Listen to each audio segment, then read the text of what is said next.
I wish there was no suffering. And it just comes with the job.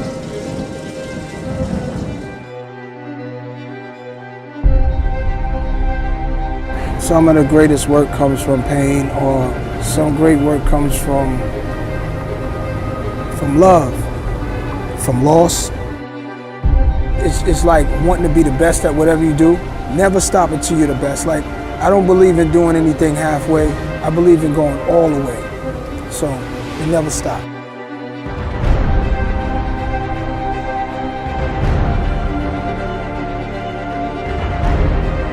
When you see hard times and you get knocked down, get back up. And if you keep putting everything you got into it and you keep getting back up when you get knocked down, it's almost impossible to fail.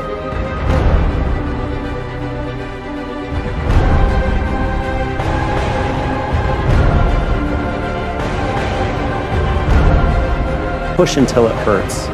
Or you want to be always pushing beyond what you're comfortable with, and you're sweating just a little bit all the time. And when that happens, when you're constantly pushing beyond what you think, what you know is possible, you're always sweating a little bit and you're always a little bit nervous, but that is the drug.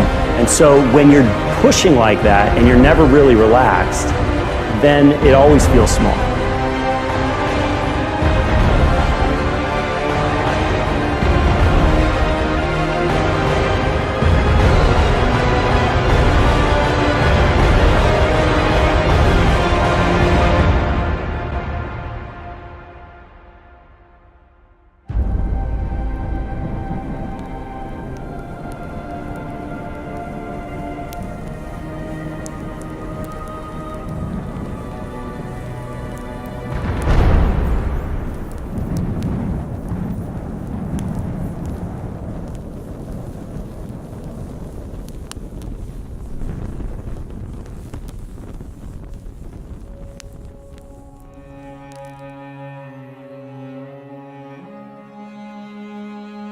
Anything you want, good, you can have.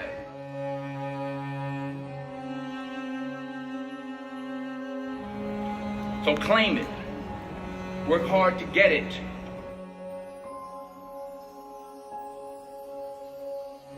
When you get it, reach back. Pull someone else up. Aspire to make a difference. I found that nothing in life is worthwhile unless you take risks. Nothing.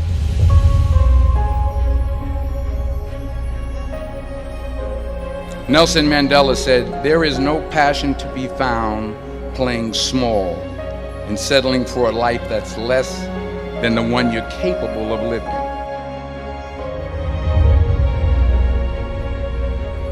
To get something you never had, you have to do something you never did. Les Brown's a motivational speaker. He made an analogy about this. He says, imagine you're on your deathbed, and standing around your deathbed are the ghosts representing your unfulfilled potential. The ghost of the ideas you never acted on. The ghost of the talents you didn't use. And they're standing around your bed, angry, disappointed, and upset. They say, we came to you because you could have brought us to life, they say. And now we have to go to the grave together. So I ask you today, how many ghosts are going to be around your bed when your time comes? Can't live my life based upon what other people think about me. So I can't concern myself too much with what other people think. You know, it's just not healthy. I don't think I could continue to do what I do if I was constantly worrying about what somebody thought about it. If you're going to be good at something, it does take a while. Just enjoy the getting there. You're going to get fed up, you're going to get disheartened, and people are going to tell you you're useless. Had all that. But what I can say, after about 15 or 20 years, I learned how to do something well, and I enjoyed that getting there as much as being there.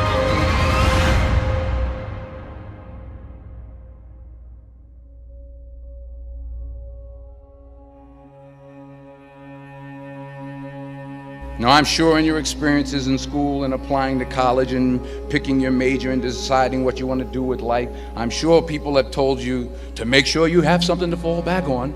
Make sure you got something to fall back on, honey. But I never understood that concept, having something to fall back on. If I'm going to fall, I don't want to fall back on anything except my faith. I want to fall forward. I figure at least this way I'll see what I'm going to hit. Fall forward. This is what I mean. Reggie Jackson struck out 2,600 times in his career, the most in the history of baseball. But you don't hear about the strikeouts. People remember the home runs. First pitch, right in his wheelhouse, Don Siegel would say.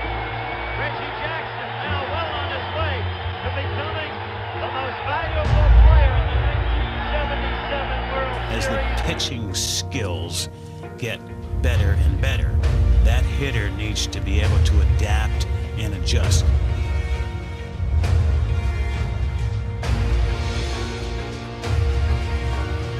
The best thing that ever happened to me, the best thing that ever happened to me is I hit rock bottom. By far the best thing that ever happened to me is hitting rock bottom. I think for men, I have 2 boys and I'm gonna be in pain when I witness these guys go through this. But I think the best thing that can happen to a man is a heartbreak, a very strong heartbreak, and a very big failure early on in business. And it happened to me early on in life, both heartbreak and business. It happened early on because I thought I knew it all. And it was a slap in the face to say, if Socrates says, the only thing I know is that I know nothing, if the greatest minds on their deathbed are saying things like that, what makes you and I think we know everything?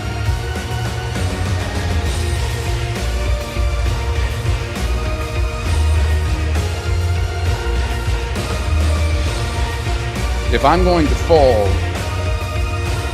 I don't want to fall back on anything except my faith. I want to fall forward.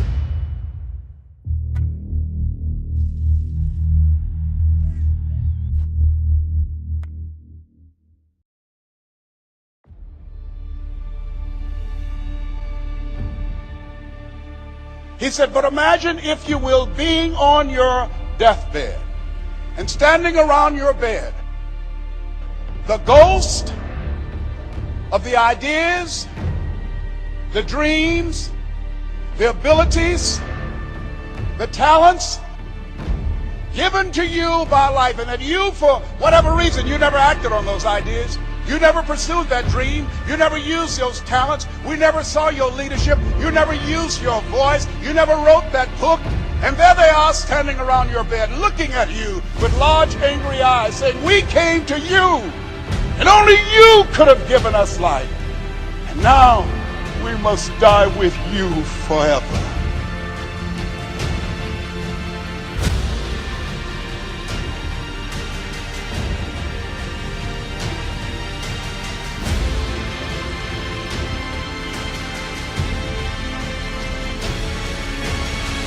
So it's not how much you have, it's what you do with what you have. And we all have different gifts. Some money, some love, some patience, some the ability to touch people. But we all have it. Use it. Share it. That's what counts. And the question is, if you died today, what ideas? What dreams, what abilities, what talents, what gifts will die with you?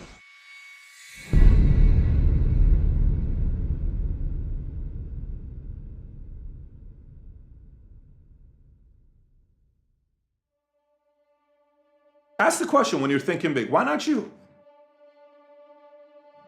And answer it. I'm not just doing this motivational video. Why not you? Why shouldn't you win? No, forget motivational. Let's get logical. Why not you? Actually answer that. Why can't you be somebody that can do something in your business that's never been done before? Why not you? Answer it. So give the argument. Logically, here's why, not me. Because I don't work hard enough. You can fix that. Stop being lazy. Well, whatever, but because I'm not that good in sales. You can learn sales. So, okay, because I don't know much about the product. You can learn the product, but why not you? Because no one in my family's been rich. So what? No one wasn't rich in Zuckerberg's family before he became who he is today, and nobody was in Jobs. Jobs' mom even gave him up for adoption. So many things go wrong when you're starting a company, and often I think people ask, what mistakes should you avoid making? And my answer to that question is don't even bother trying to avoid mistakes, because you're going to make tons of mistakes, right? And the important thing is actually learning quickly from whatever mistakes you make and not giving up. Sometimes life's going to hit you in the head with a brick. Don't lose faith. I'm convinced that the only thing that kept me going was that I loved what I did. You've got to find what you love. I mean, there are things every single year of Facebook's existence that could have killed us or made it so that it just seemed like moving forward and making a lot of progress just seemed intractable. But you just kind of bounce back and you learn. And nothing is impossible. You just have to kind of keep running through the walls. So why not you? Make the argument. Why not you? Truly get into it. Then give the other argument. Why not you actually doing this? Why shouldn't you be the person? And say, I'm a very smart person. I love people. I actually like to make money, to make a difference in the world. And you know what? I care for people. And I have some things I want to do. If I get money in my pocket, it'll be good. I'll do good with it. And I got a big heart, and I am talented, and and I know the right people. Boom! That's why not you.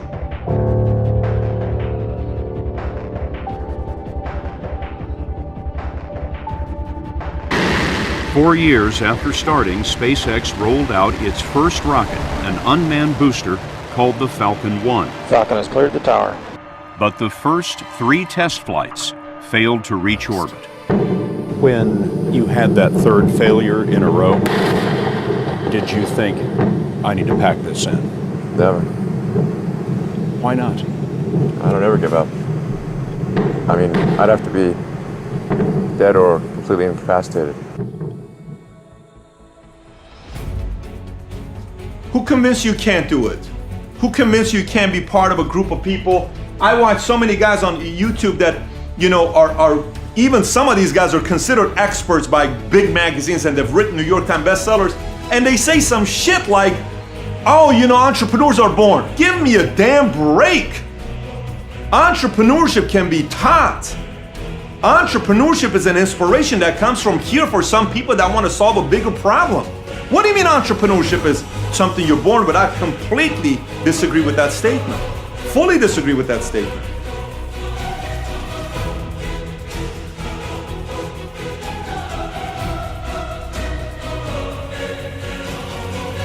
If you want to do anything worthwhile in life, you've got to be hungry.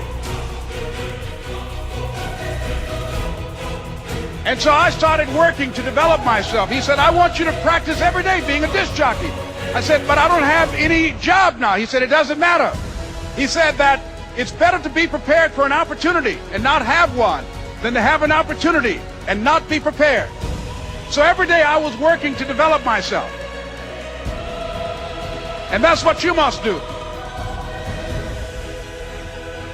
Entrepreneurship, it is a formula. If you hang around other people that think like this and you watch this video and you watch all of Valuetainment or some of the people that are feeding the right type of content to you and the right books you read, your imagination won't stop working. Because the entrepreneur is numbers, solving problems. How can I do it better, faster? Why can't you learn those skill sets? Why can't you? You can. So why not you? And don't let anybody convince you that people who solve some big problems and are big thinkers, they have to be born being big thinkers. I'm here to tell you, you can figure out the formula to thinking bigger.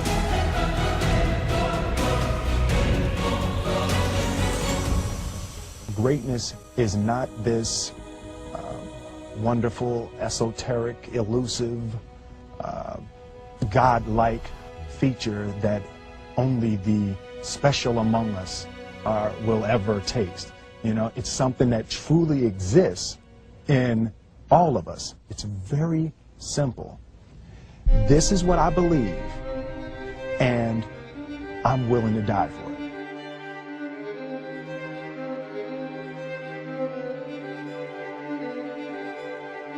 I feel so strongly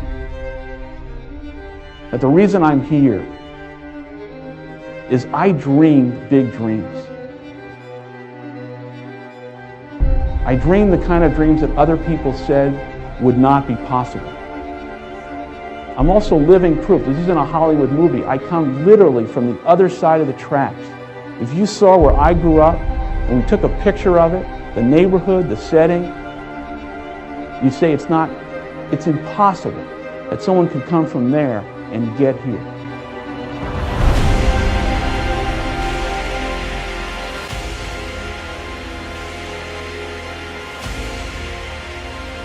You can do anything. But there will be people along the way who will say to you, you know, you're dreaming too big. It's not possible. Those things just can't happen. Don't allow anyone, friend, family, acquaintance, teachers, whoever it is, don't allow anyone to tell you that what you are dreaming for yourself and your family is not possible. It is possible. Don't be one of those people 20 years from now are going to be walking around in a 9-to-5 job, miserable and angry and bitter because you let your dreams get away from you because you did not believe stronger enough in yourself and what was possible. Don't allow that to happen. This is an unbelievable time.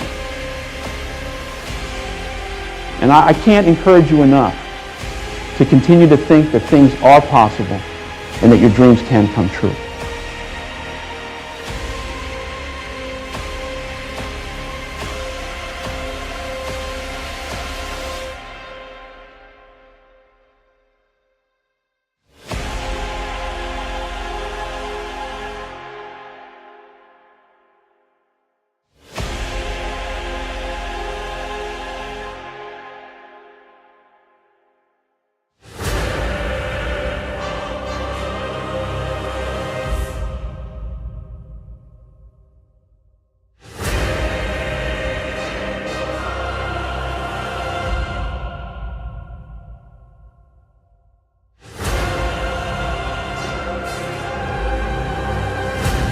At least I feel like I failed when I didn't put everything I had into a problem. So really, it goes back to the analogy I made at the beginning, is if you don't put it all out there, if you don't put everything you got into solving the problem, then that's failure.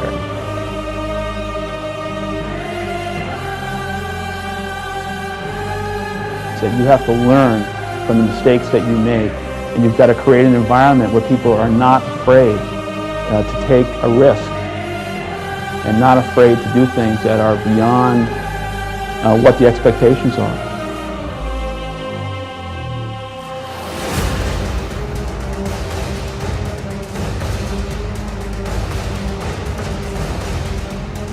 Fear is the disease. Hustle is the antidote. You can't count on sales. You can't count on anything but just crazy hustle and just grit your teeth, claw your way to success. There was just no easy way to do it.